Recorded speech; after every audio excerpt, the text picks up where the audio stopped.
अस्सलामुअलैकुम नाजरीन, Hadika Urdu novels and stories channel में आपको खुश आमदीद कहते हैं। अगर रोज़ाना आप नई नई कहानियाँ या नावल देखना चाहते हैं तो हमारे channel Hadika Urdu novel and stories को सब्सक्राइब करें। तो जो जिंदगी हो मेरी, किस्त नंबर 12। रेस्टोरेंट पहुंचने तक उन दोनों का टाइम हंसी मजाक में गुजरा। वो दोनों एक दूसरे से बहुत हद तक नाराजगी और गुस्सा खत्म करके अपनी नई जिंदगी का आगाज कर रहे थे।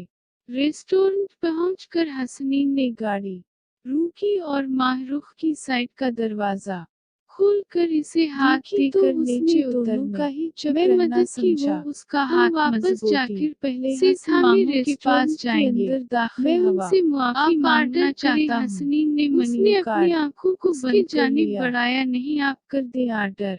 माहरूख ने अपने सुर्ख व सफेद चेहरे को नकाब से आजाद किया क्योंकि हसनीन ने रेस्टोरेंट लिया था।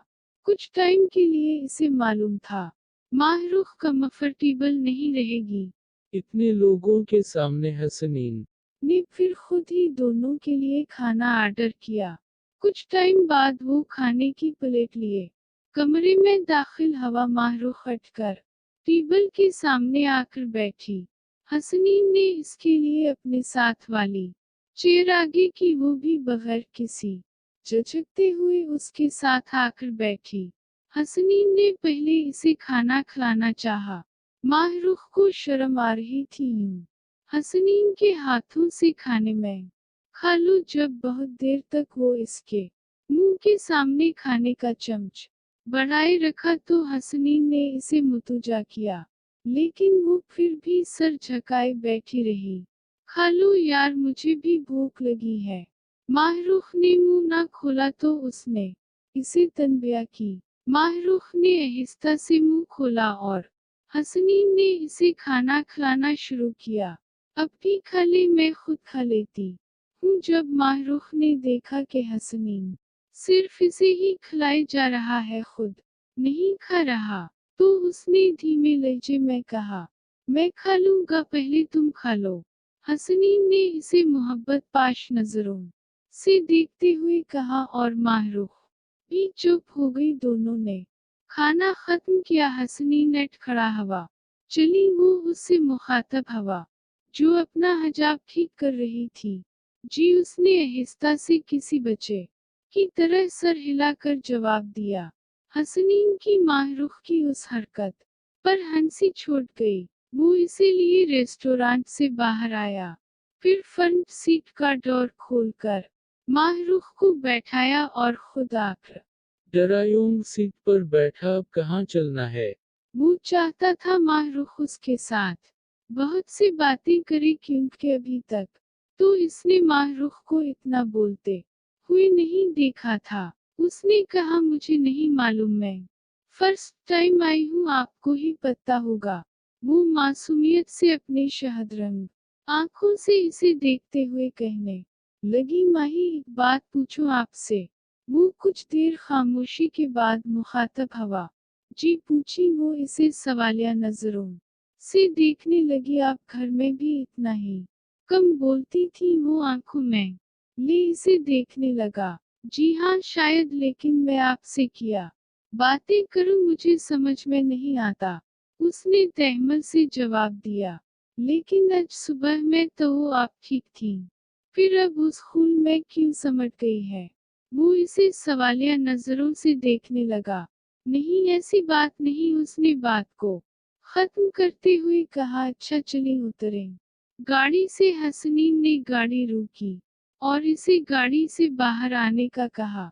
वो आराम से गाड़ी से बाहर निकल आई तो इसकी आंखों के सामने एक बहुत खूबसूरत पार्क था।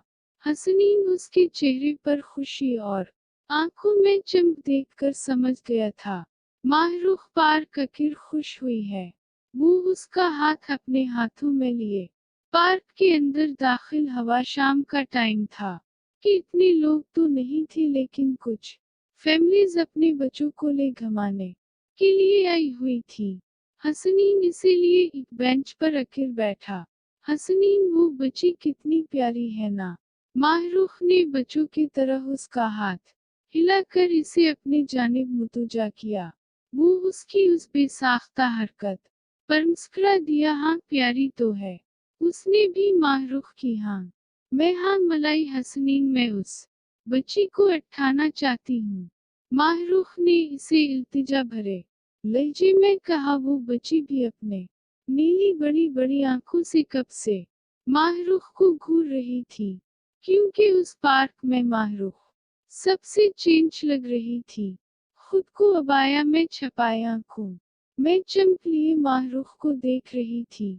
अच्छा मैं कोशिश करता हूँ कि उस बच्ची के मामा बाबा हमें अपने बच्ची कुछ टाइम के लिए दें। माहरूख खुशी से मुस्कुरा दी। माहरूख को मानो की याद आ रही थी। एक आंसू चुपके से इसकी इंख से नकुल कर हजाब में जज़ब हो गया। थोड़ी देर बाद हसनीन अपने हाथों में वो छोटी गोल मुटोल सी बच्ची लिए सामने से आता हवा नजर आया। वो बेंच से उठकर खड़ी हुई। हसनीन ने आते ही बच्ची इसके हवाले की। वो एक अलग ही दुनिया में थी। बच्ची को सिर्फ इसकी आंखें नजर आ रही थी, इसलिए वो थोड़ा सा डर भी रही थी। हसनीन ने बच्ची की मामा से एक फोटो खींचने का कहा तो वो मान गई। हसनीन माहरूख के पास आकर खड़ा हुआ, एक हाथ माहरूख के शाने पर रखा। माहरूख उस प्यारी सी बच्ची को अपनी गोद में उठाए खड़ी थी, और यूं ये खूबसूरत सा मंजर कैमरे की इंक ने महफूज कर लिया।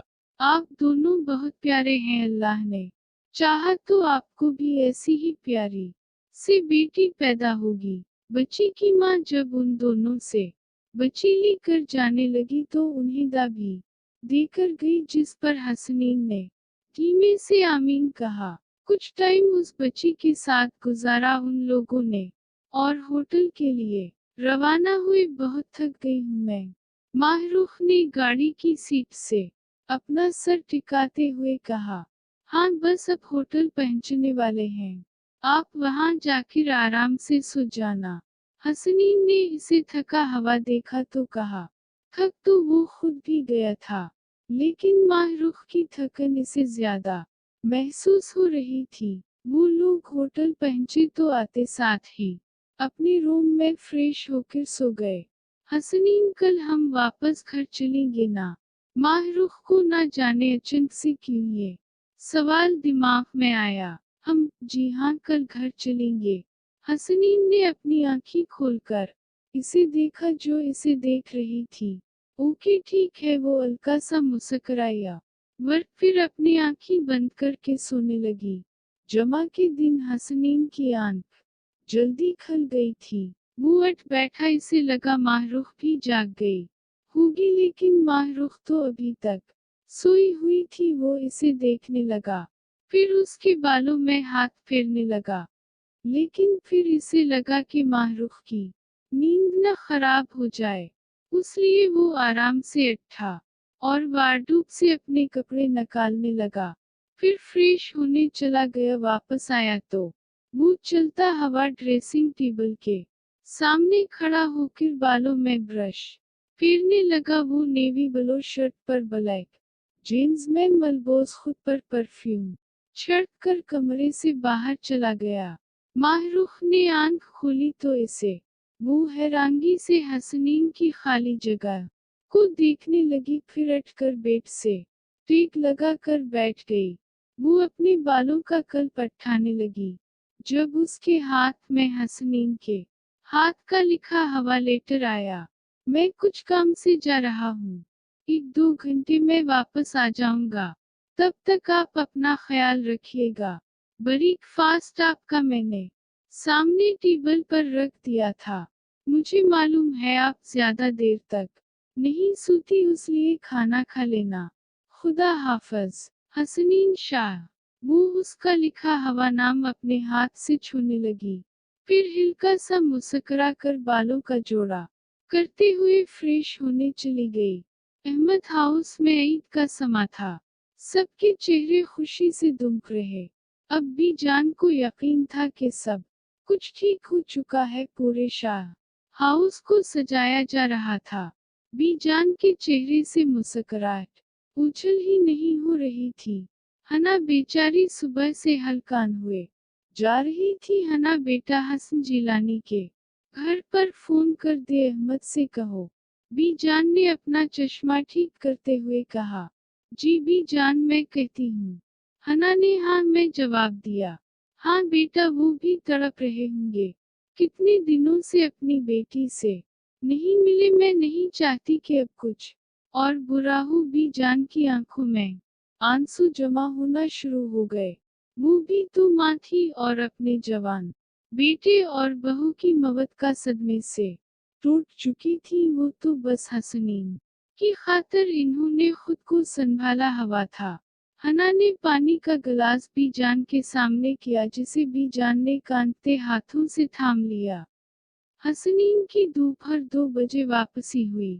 وہ کمرے میں داخل ہوا تو ماہرخ سامنے ہی صوفے پر فون میں سر دیے نظر آئی۔ ماہرخ کی پشت حسنین کی طرف تھی، وہ اپنے ہی خیالوں میں کھوئی ہوئی تھی۔ حسنین اپنے مضبوط قدم آرام سے اٹھاتا ہوا اس کے پاس آ کر کھڑا ہو گیا، پھر دھیرے سے اپنے مضبوط ہاتھ اس کی آنکھوں پر رکھ دیا۔ ماہرخ چیخ کر چھلانگ لگا کر صوفے سے اتر گئی۔ حسنین اس کی بدحواسی دیکھنے لگا۔ وہ اسے آگ برساتی نظروں سے دیکھنے لگی۔ یہ کیا تھا حسنین، مجھے ڈرا دیا آپ نے۔ وہ خود کی سانسوں کو ہموار کرتے ہوئے کہنے لگی، اچھا بابا سوری، مجھے کیا پتا تھا میری بیوی اتنی ڈرپوک ہوگی۔ وہ اپنی باتوں کو روکتے ہوئے کہنے لگا، اب یہ مذاق تھا۔ وہ بچوں کی طرح منہ پھولائے کھڑی تھی، نہیں تو وہ آہستہ سے قدم اٹھاتا اس کے پاس آ کر کھڑا ہوا۔ اچھا ٹھیک ہے پھر، اور آپ کا کام ہو گیا۔ وہ واپس صوفے پر جا کر بیٹھنے لگی۔ جی ہو گیا، اور کچھ دیر میں ہمیں ایئرپورٹ کے لیے نکلنا ہوگا، اس لیے آپ پیکنگ کر لیں۔ وہ بھی اس کے ساتھ صوفے پر آ کر بیٹھا۔ جی ٹھیک ہے، میں کرتی ہوں۔ وہ صوفے سے اٹھنے لگی، لیکن اس کا ہاتھ حسنین نے اپنے ہاتھوں میں لے لیا۔ یہ کیا ہے، چھوڑے نہ میرا ہاتھ، مجھے بہت کام ہے۔ وہ ہلکی سی مسکراہٹ سجا کر بات کرنے لگی۔ حسنین نے ایک چھوٹا سا باکس کھولا تو اس میں بہت ہی نازک سی ڈائمنڈ رنگ تھی۔ ماہرخ کی آنکھوں میں چمک آئی۔ یہ کیا ہے، وہ حیرانگی سے حسنین کی آنکھوں میں دیکھنے لگی۔ آپ کے لیے میری طرف سے ایک چھوٹا سا تحفہ۔ وہ اس کے سامنے گھٹنوں کے بل بیٹھ گیا۔ اجازت ہے؟ وہ آنکھوں میں شرارت لیے شریر لہجے میں کہنے لگا۔ ماہرخ نے چہرے پر مسکراہٹ سجا کر ہاں میں سر ہلایا۔ اس نے نازک سی ڈائمنڈ کی رنگ ماہرخ کے نازک سے ہاتھ میں پہنا دی، اور ماہرخ کے ہاتھ پر اپنی محبت کی نشانی چھوڑی، پھر اٹھ کھڑا ہوا۔ اب آپ کر لیں کام۔ وہ ماہرخ کی آنکھوں میں ایک خوشی اور انس دیکھ سکتا تھا، لیکن پھر وہ اٹھ کر چینج کرنے چلا گیا۔ ماہرخ ابھی بھی اسی سحر میں کھوئی ہوئی تھی، پھر اپنے ہاتھ میں سجی ڈائمنڈ کی انگوٹھی کو دیکھنے لگی۔ وہ اپنا ذہن جھٹک کر پیکنگ کرنے لگی۔ حسنین نے بیگز گاڑی میں رکھوائے اور دونوں روانہ ہو گئے۔ میری زندگی کے خوبصورت اور یادگار پل یہی تھے جو میں یہاں آپ کے ساتھ گزار کر جا رہی ہوں۔ مسٹر حسنین شاہ وہ آخر اپنے دل کی بات زبان سے بیان کر گئی۔ حسنین کو لگا اس کے دل سے بہت بڑا بوجھ اتر گیا ہو، جیسے وہ خوش تھا، بہت خوش۔ کیونکہ اس کی محنت اور محبت کامیاب ہو گئی۔